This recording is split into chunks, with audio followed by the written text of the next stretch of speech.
to, či kniha patrí do zoznamu posvetných kníh Svätého písma, nezáleží od toho, či vieme alebo nevieme, kto je jeho autor. Inými slovami, ak sa zajtra zistí, že to nebol Lukáš, ale niekto iný, tak neznamená, že to evanjelium vyhodíme zo Svätého písma. Viete dobre, že napríklad Pavlové listy, hlavne Timoteja a Týta, sa dnes bežne považujú, že nie sú priamo Pavlové, že sú pastorálne listy napísané niektorým z jeho učeníkov a nikto ich nevyjadzuje z kánona. Čiže to je aj taká trošku apológia moja, keď pohovorím, že sú isté pochybnosti ohľadom autorstva, či je presne Lukáš, lebo napokon ešte posledný argument, keď nájdeme v Svätom písme nejaké meno Lukáš, neznamená, že na svete v tej dobe bol iba jeden jediný Lukáš. Čiže aj Lukáš, ktorého spomína Pavol v liste Kolosanom, nemusí byť nevyhnutne ten istý Lukáš, ktorého tradícia pripisuje autorstvo evanjelia. Tak ako Marek, ako Matúš, napokon tak ako aj meno Ješua. Nie je jediné. Takže preto aj to autorstvo niekedy my máme len 27 spisov Nového zákona a neznamená, že jedno meno, ktoré sa tam nájde, alebo viackrát sa spomína meno, tak neznamená, že to je za každým vždy tá istá osoba. Ján, Marek, takisto sú otvorené otázky. Bolo napísané niekedy medzi rokmi 80-90, za miesto napísania sa považuje alebo Grécko, oblasť Grécka, alebo niektorí hovoria, že Antiochia v Sýrii, pravdepodobne tieto miesta prichádzajú do úvahy. Opäť stále, keď sa príde na niečo nové, nejaký objav, pred 60 rokmi boli objavené kumránske zvitky, nikto si nemyslel, že niečo také sa niekedy vôbec nájde a našlo sa. Nie je vylúčené, že sa možno do budúcnosti čosi iné objaví. Toto sú teda autorstvo dobazníku a autor. Lukášovo evanjelium vychádza vo svojej koncepcii z Markovho evanjelia. Zatiaľ je teória, najviac prijímaná teória dvoch prameňov, ktorá hovorí, že evanjelista Matúš a Lukáš pri napísaní svojho evanjelia použili za vzor evanjelium podľa Marka, ktoré je teda tým pádom najstaršie, a ešte aj istý prameň, ktorý biblisti označujú ako prameň Q, prameň Ježišových výrokov, a to preto, lebo Matúš a Lukáš obsahujú časti, ktoré Marek nemá, ale majú ich Matúš a Lukáš a majú ich spoločné, tak sa predpokladá, že obaja čerpali z nejakého spoločného prameňa. Je to jedno z teórií, to len vám hovorím skôr pre vašu zaujímavosť, nie pre zaujímavosť detí na základnej, ale možno aj pre nich na základnej strednej škole sa môžu na to pýtať, hlavne na strednej škole určite, tak im to môžu povedať, že áno, je to jedna z teórií. Je aj ďalšia z teórií, že Marek je stále najstarší, ale Lukáš pri písaní prihľadal aj na Matúša, že ho poznal Matúša, a to je vysvetlením, prečo majú Matúš a Lukáš spoločné pramene. Že Lukáš si čerpal z Marka Matúša. To je Augustinovská, nie je celkom, Augustín mal teóriu, že Matúš je najstarší. Môžu sa vás pýtať, že prečo, keď Marek je najstarší, prečo začínajú Sväté písmo Matúšovým evanjeliom? Pretože najstaršie presvedčenie bolo, že Matúšovo evanjelium je najstaršie a z neho urobil výcud, to je obľúbené slovo bohoslovcov, výcud z neho urobil Marek a potom Lukáš, Matúša a Marka zostavil svoje evanjelium. To bola augustinovská teória v 5. storočí, ktorú pochádza od svätého Augustína, a zároveň poradie, ktoré máme v Svätom písme, že ho nemeníme a nepracujeme, je aj preto, lebo najstaršie kódexy, 4. 5. storočie, Vatikánsky kódex, Sinajský, Alexandrijský, majú toto poradie. Čiže cirkev chce tým vyjadriť aj istú tradíciu, úctu k tomu, že nadväzujeme na tradíciu, ktorá tu bola pred nami v tom odovzdávaní Svätého písma.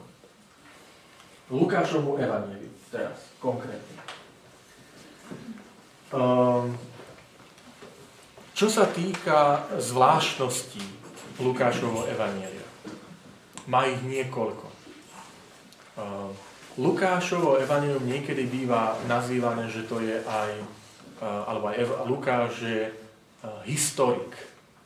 V porovnaní s ostatnými evanjelistami, evanjelista Lukáš sa snažil situovať svoje evanjelium do doby, v ktorej žil. Preto Lukáš ako jediný povie, že v 15. roku vlády cisára Tiberia, keď Sirius spravoval Quirinius a tak ďalej. Čiže povie o dobe narodenia Tiberia i vystúpenie Jana Krstiteľa v 15. roku, to je rok 29. Ale predtým povie o cisárovi Augustovi, že bol cisárom, keď sa narodil Ježiš Kristus. To znamená, situuje do evanjelium do historického rámca, čím chce poukázať, že evanjelium nie je len akési posolstvo zavesené vo vzduchu, ale je posolstvo konkrétne, že Boh vstúpil do konkrétnych ľudských dejín, do konkrétnej doby, do konkrétnych ľudských podmienok. Toto je v porovnaní s Markom a Matúšom a Jánom rozdiel, lebo oni toto také situovanie nemajú. Lukáš je tým charakteristický, že podáva isté chronologické indikácie. Niektoré, nie všetky, ale niektoré. Minimálne narodenie Ježiša Krista v čase cisára Augusta a vystúpenie Jana Krstiteľa v čase cisára Tiberia. Dokonca povie, že Ježiš, keď začal účinkovať, keď mal asi 30 rokov. To má takisto iba evanjelista Lukáš. Tento taký historický údaj. Tak to je takisto zvláštnosť Lukášovho evanjelia. Zvláštnosť Lukášovho evanjelia v porovnaní s ostatnými je aj to, že zachytáva aj evanjelium Ježišovho detstva. Je Matúš a Lukáš, ktorí toto zachytávajú. Marek a Ján nezachytávajú Ježišovo detstvo. Zvláštnosťou je v porovnaní s Matúšom, že vďaka Lukášovi máme Vianoce veselé. Aj v Matúšovi by sme ich mali, ale neboli by také veselé, pretože Matúš opisuje smrť neviniatov, útek do Egypta, návšteva mudrcov a Lukáš má pastierov, ktorí prídu, sláva Bohu, na výsostiach anjeli spievajú magnifikát, Márii má Zachariášov magnifikát, aj magnifikát Simeonov, čiže okrem iného to, čo sa modlíme v liturgii hodín, ďačíme Lukášovi. Magnifikát aj na právne chvály, na vešpery, aj na kompletórium. Takže vďaka Lukášovi máme Vianoce veselé okrem iného a vďaka Lukášovi je zvláštnosť. Lukáš vyrozpráva detstvo a narodenie z pohľadu Márie. Matúš prerozpráva dejiny narodenia z pohľadu Jozefa. To je zvláštnosť takisto, keď si porovnáme. Pravdepodobne preto, že Matúš predstavuje naplnenie starozákonných prikázaní a Jozef je istým naplnením vzorom Abraháma, patriarchu. A Jozef je istým spôsobom novozákonný patriarcha Abraham. Tie podobnosti, aspoň niektoré, vidíme, napríklad, že vezmi svojho syna Izáka, obetuj mi ho na vrchu Moria. Jozef vezme tiež takisto syna, ide do Egypta, vracia sa. Boh komunikuje prostredníctvom snov s Jozefom.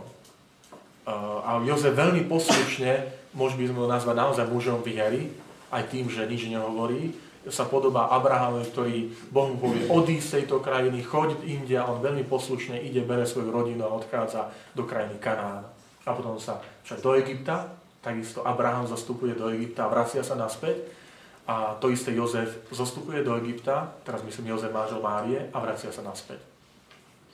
Takže toto je Matúš, ale Lukáš má z pohľadu Márie, však anjel prichádza k Márii a hovorí, že porodí syna.